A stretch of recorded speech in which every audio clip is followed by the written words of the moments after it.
आपका झारखंड का 1,36,000 करोड़ रुपया केंद्र की सरकार दबाए बैठी हुई है। ये वो खनन का पैसा है जो आपको मिल जाना चाहिए था।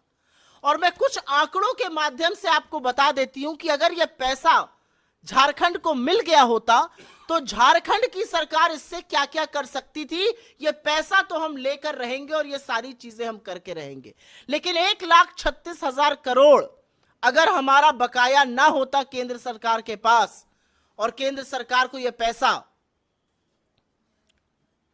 हमें मिल गया होता केंद्र सरकार से, और आज मोदी जी आए हैं तो हमारा तो एक ही नारा है, मोदी जी आए हैं तो देकर भी जाइए, हमारा बकाया ही देते जाइए, कुछ और ना दीजिए।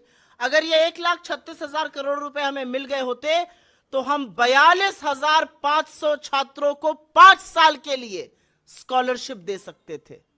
5 साल के लिए 42,500 छात्रों को।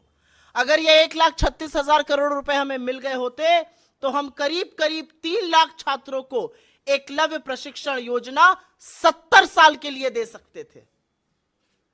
अगर ये 1,36,000 करोड़ हमें मिल गए होते तो जल जीवन मिशन के तहत पेयजल की समस्या जड़ से समाप्त हो गई होती।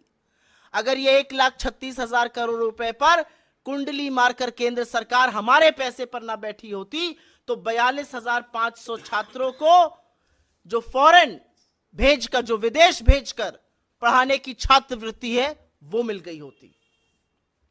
अगर ये पैसा 1,36,000 करोड़ जो हमारा पैसा हमें मिल गया होता झारखंड में तो 68 लाख किसानों का 2 लाख रुपए का ऋण माफ हो गया होता।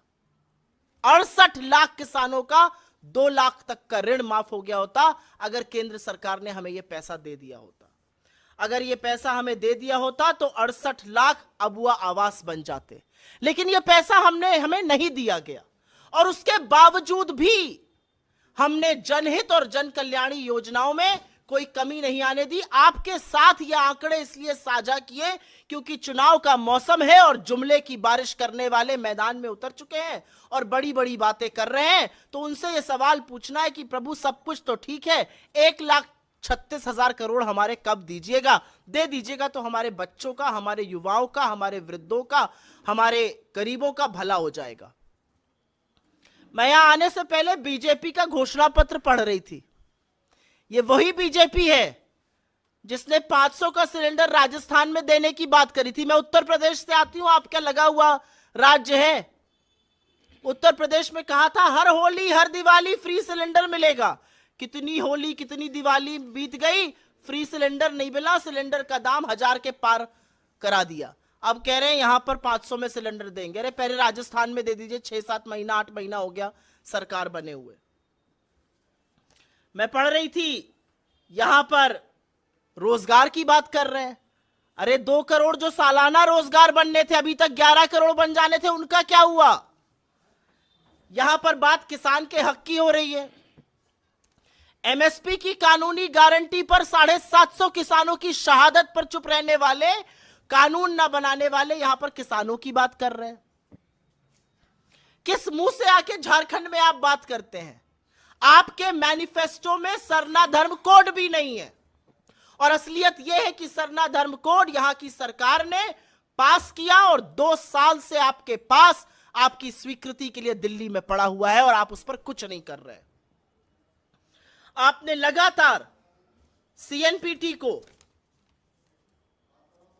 लगातार कमजोर करने का काम किया है, जिससे आदिवासियों पर, वंचितों पर, शोषितों का आप शोषण कर सकते हैं।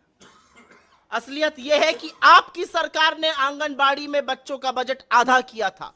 आपकी सरकार ने बुजुर्ग पेंशन को कम किया था। उल्टे हम अब सर्वजन पेंशन देने जा रहे हैं। पहली बार हिंदुस्तान के किसी राज्य में 50 वर्ष से ज्यादा के उम्र के व्यक्ति को यह पेंशन मिलेगी। अमूमन 60 साल से ज्यादा पर मिलती है। आपने 11 लाख राशन कार्ड खत्म किए थे, हमने वो बहाल किए और हमने नए लाभार्थी जोड़े।